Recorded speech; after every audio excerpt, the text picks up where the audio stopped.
Hey guys, a little birthday vlog today. So yesterday was my birthday. It was a great day. Spent the day with Shauna and my parents and family over in Harrisburg, my old home place. And we took a walk. It was a lot of fun.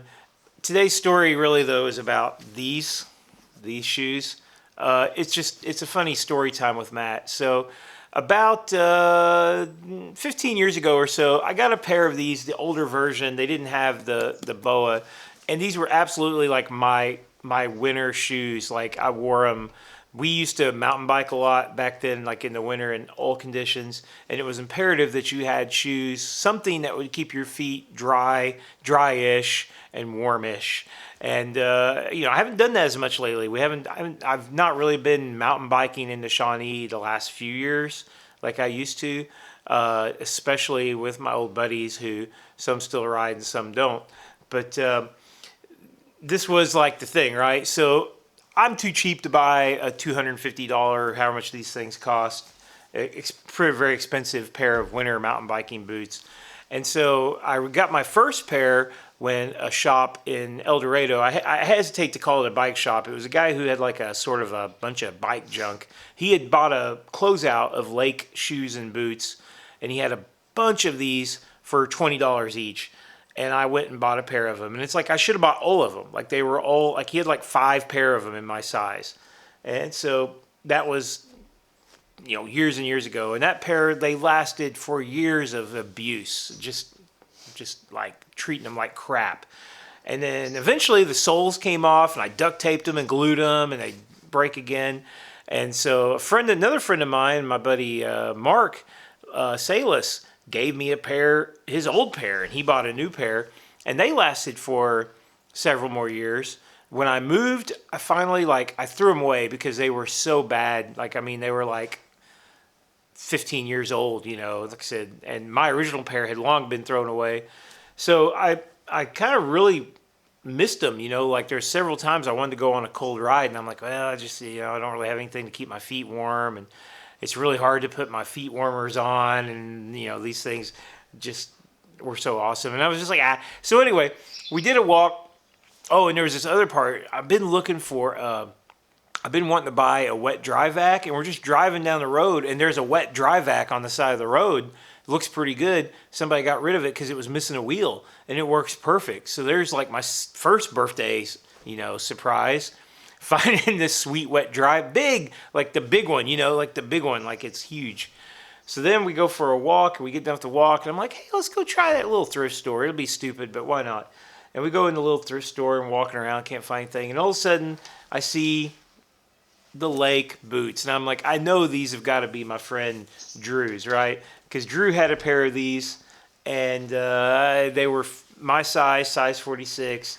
They had Crank Brothers cleats in them, and I knew he had them, and I'm like, he's donated them to this thrift store, which I thought was pretty funny, because Drew, he doesn't, usually he's always trying to get you to take some of his like old cycling stuff. He's like, I've got stuff from the 90s, and so I was just surprised that he had just given them away.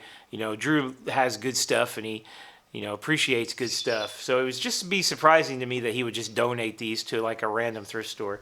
Whoever did though, thank you, because I got something I've been wanting really bad for a long time for $5, and they're in awesome shape. They're like, they've got years and years and years of wear left in them, I'm sure, especially considering how much cold weather, wet riding I'll probably do in the future. So it was a wonderful birthday. Got, spent a lot of time with family and friends, and mainly just family. And anything else I want to add for my birthday? Pizza, cake. My mom made an awesome cake. Being 44 is, it's funny because I keep expecting this being older thing to catch up with me.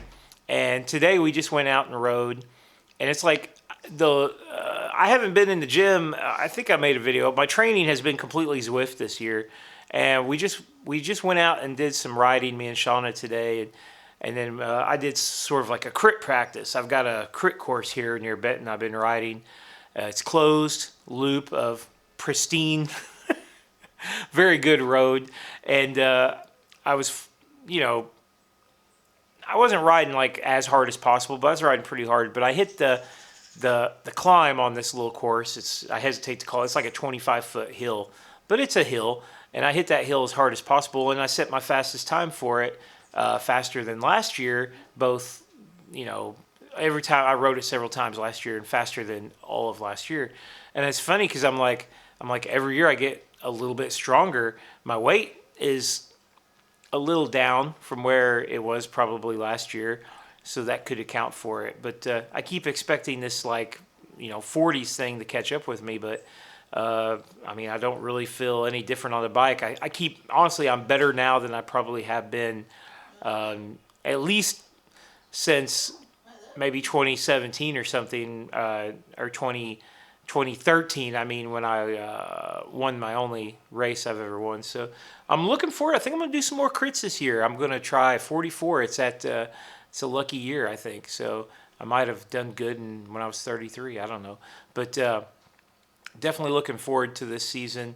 And, you know, February, it's like, that's when your brain, if you're a cyclist, that's when your brain is thinking, you're just focused on like that daylight saving time's coming, and getting the miles you need to be in shape for the events that are going to start kicking off in March and April.